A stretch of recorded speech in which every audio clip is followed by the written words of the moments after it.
আপনি থাকক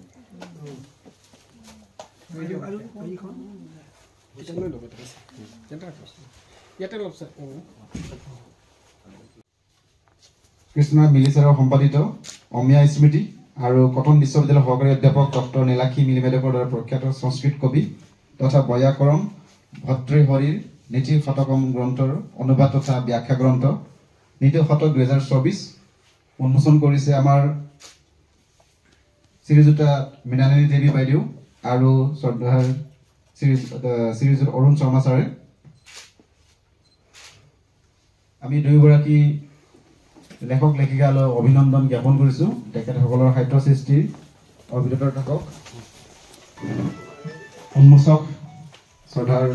শ্ৰীযুতা মৃণালিনী দেৱী বাইদেউলৈ মাইক্ৰফোন আগবঢ়াইছোঁ। তেখেতৰ আজিৰ দিনটোৰ অনুভৱ আৰু সম্পাদক আৰু লেখিকা দুয়োগৰাকীলৈ শুভেচ্ছামূলক ভাষণ ৰাখিবৰ কাৰণে মই মাইক্ৰফোন আগবঢ়াইছোঁ। ইমান সুন্দৰ এটা আধ্যাত্মিক অনুষ্ঠান মানে যিটো লোকগীত সেইটো শুনিয়েই মানে মন আপ্লুত হৈ গৈছে। বহুত ভাল লাগিছে। আজি এই আধ্যাত্মিক পৰিৱেশ এটাত আমি দুখন গ্ৰন্থ উন্মোচন কৰিলোঁ আৰু প্ৰথমে আমি এই গ্ৰন্থ দুখন উন্মোচন হোৱা বুলি মই ঘোষণা কৰিয়েই দিলোঁ।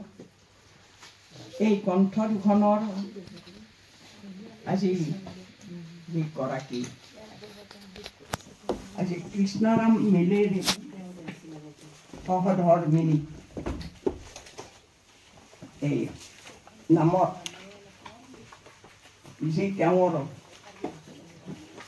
মনৰ যিখিনি এখন আদৰ্শ সংসাৰৰ স্মৃতি হিচাপে যিখন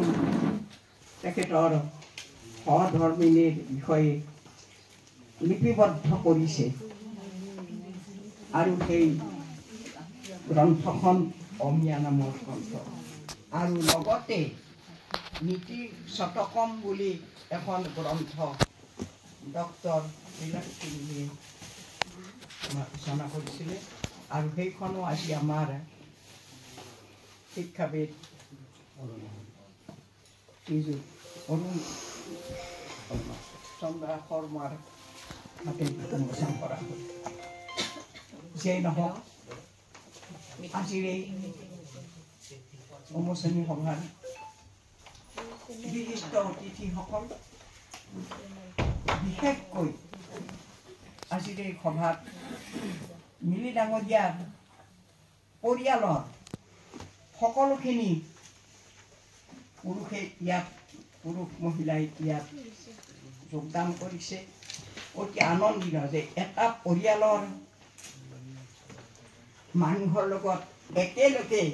অংগবদ্ধ হৈ দুখন গ্ৰন্থ উন্মোচন কৰাটো এটা ৰাজহুৱা প্ৰেক্ষাগৃহত অতি মানে মনত ৰাখিবলগীয়া কথা যে আজি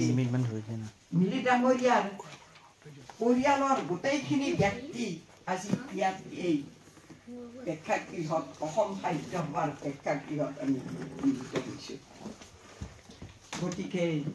আগতে এনেকুৱা হোৱা নাছিলোঁ। আজি সঁচাকৈ এইটো এটা স্মৰণীয় দিন হিচাপে আমাৰ মানস পথত জিলিকি থাকিব। মই যিটো দেখিলোঁ যে এখন আদৰ্শ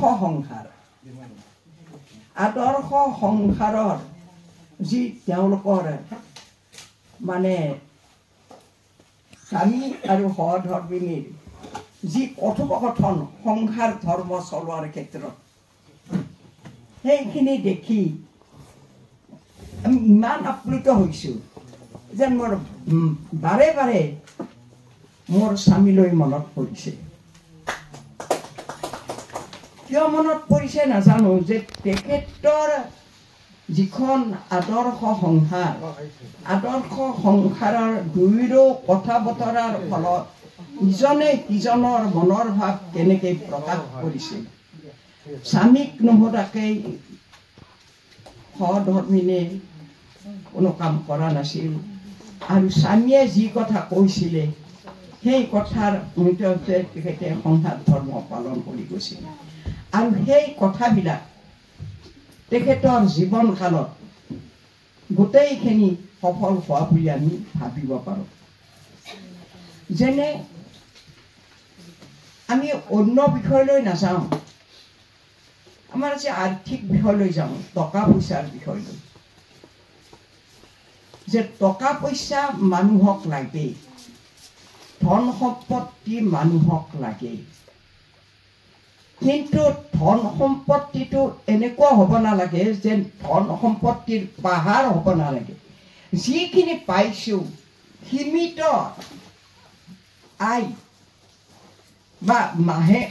মাহিলী যিখিনি আয় সংসাৰ ধৰ্ম পালতে স্বামীয়ে দিয়া,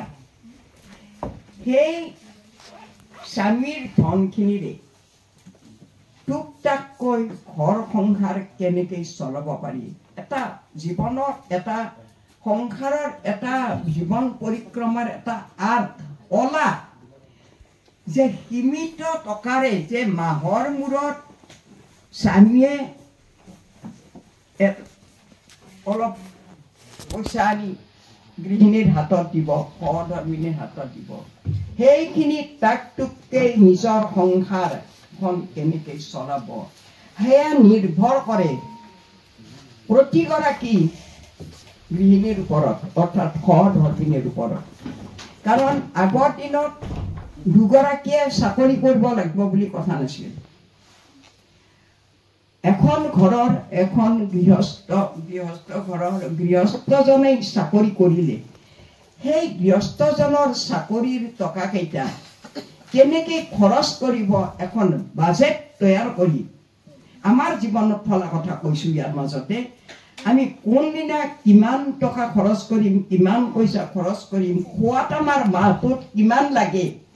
আমি সকলো হিচাপ কৰি চলিহে আমি কাম কৰিছিলোঁ। কিন্তু আজিৰ এই বিজ্ঞানে দিয়া পয়োভৰৰ মাজত ল'ৰা ছোৱালী পিতৃ মাতৃ সমানে উপাৰ্জন কৰা স্বত্তেও আমাক আজি নাতেহে নাতে, ইটোৰ পৰা সিটো অভাৱ, সিটোৰ পৰা সিটো লাগেহে লাগে, চৰকাৰৰ ঘৰত খুজি তৰণি নাপায়। কিন্তু আগত এই বহল সংসাৰ এখন তেখেতে আজি সন্তানক সুন্দৰৰূপে প্ৰতিপালন কৰি মানুহ কৰিছে। আজি ইয়াত জীয়াৰী বোৱাৰী গোটেই পৰিয়ালৰ মানুহ গোটেইখিনি আছে। আৰু আমাৰো একেই কথা, যে আমাৰ স্বামীয়ে যিখিনি হাতখন আছিল বৰ খোলা, মোক শাহুৱে কৈছিলে, হেৰা তুমি এটা ধোৱাখুলীয়া ল'ৰাৰ হাতত পৰিলা, তুমি কেনেকৈ তোমাৰ এই 5টা সন্তানক তুমি কেনেকৈ ডাঙৰ কৰিবা। মোৰ আজি মনত পৰিছে এই কথাবিলাক। তুমি এই যে 5টা সন্তান জন্ম দিলা, তুমি এই মোৰ ধোৱাখুলীয়া ল'ৰাটোৰ লগত পৰি তুমি কেনেকৈ চলাবা। মই তেতিয়া শাহুক কৈছিলোঁ যে মা আপুনি চিন্তা কৰিব নালাগে, তেখেতে যিখিনি পায় সমস্ত মোৰ হাততে গতাই দিয়ে, খালি এটাই অনুৰোধ কৰিছিল, আজি মনত পৰিছে, হেৰা মই তোমাক যিখিনি পাইছোঁ মই তোমাকে গতাইছোঁ, খালি মই মিক্সাৰখিনি খোৱাৰ পৰা মোক বঞ্চিত নকৰিবা। মোক অকণমান মিক্সাৰ তেতিয়া ঘৰতে বনাই মিক্সাৰ খাইছিলে চাবিনা, এই যে বনাই মোক খোৱাৰ কাৰণে অকণমান পইচা মোক দিবা, গোটেইখিনি মোক দিয়ে, দি মোৰ পৰা খুন্দে, বাকী তুমি যি কৰা তোমাৰ সন্তানক যেনেকৈ যি ধৰণে পালন কৰা সমস্ত তোমাৰ গাত দিছোঁ। আৰু সেয়াই মোৰ সংসাৰৰ আৰম্ভণি আছিল। মই 5টা সন্তানক কেনেকৈ ডাঙৰ কৰিছোঁ, কোনোদিন অভাৱ বুলি কোৱা নাছিলোঁ। চুৱেটাৰ গাঁঠিছিলোঁ, এমব্ৰইডাৰী কৰিছিলোঁ, চিলাই কৰিছিলোঁ, নানা ৰকম কিবা কিবি কাম কৰি আনৰ ল'ৰা ছোৱালীক পিন্ধাইছিলোঁ, নিজেও পিন্ধিছিলোঁ, সন্তানকো পিন্ধাইছিলোঁ। আৰু পাৰিলে 2 এটা হাতত বাচিলে এটা হাতৰ এটা হেৰি হিচাপে কোনোবাই যদি মানৱ পাৰিশ্ৰমিক হিচাপে কোনোবাই কিবা দিছিল অফিচিয়েল আমাৰ সাক্ষী আছে আমাৰ কবিতা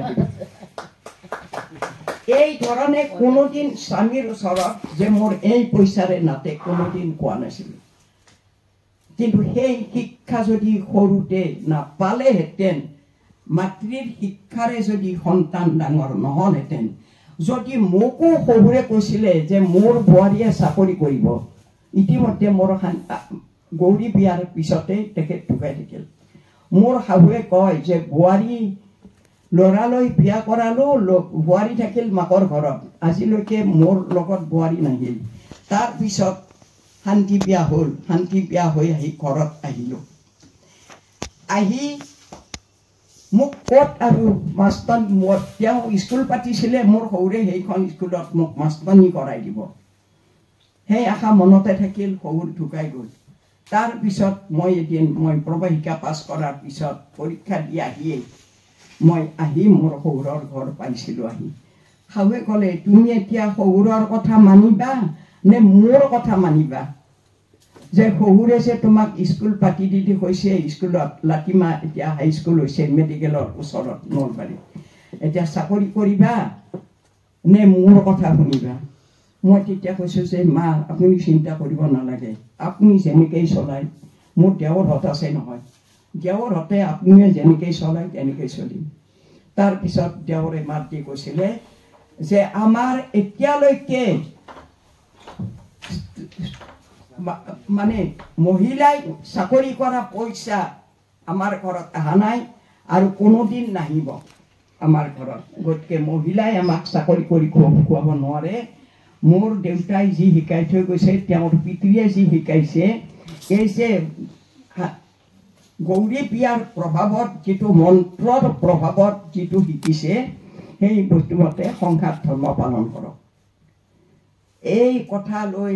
চাকৰি বাকৰি চব বাদ দি হাততে এতিয়াও স্কুল আছে তাত পঢ়ি কোনোদিন চাকৰি নকৰিলোঁ কিন্তু আজি ঘৰৰ গোটেইটো পৰিয়ালে চাকৰি কৰিলেও নাতে আনকি পিতৃ মাতৃৰ চিকিৎসা কৰিবলৈও পইচা নাথাকে চৰকাৰৰ ঘৰত হাত পাতে গতিকে এনেকুৱাকৈ ঠিক এই ধৰণৰ কথাবিলাক আজি মিলি ডাঙৰীয়াৰ আজি যিখন কিতাপ এই অমীয়া প্ৰতিটো কথাই তেখেতৰ সহধৰ্মিনীয়ে তেখেতক নোসোধাকে তেখেতৰ লগত আলোচনা নকৰাকে তেখেতে সংঘাত পালন কৰা নাছিল और दुनिया को दिखा तो किस मिट्टी का बना हुआ है माउंटेन ड्यू डर के आगे जीत है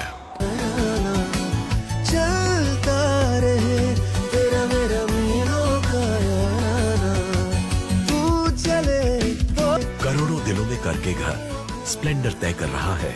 याराना मीलों का हीरो स्प्लेंडर याराना।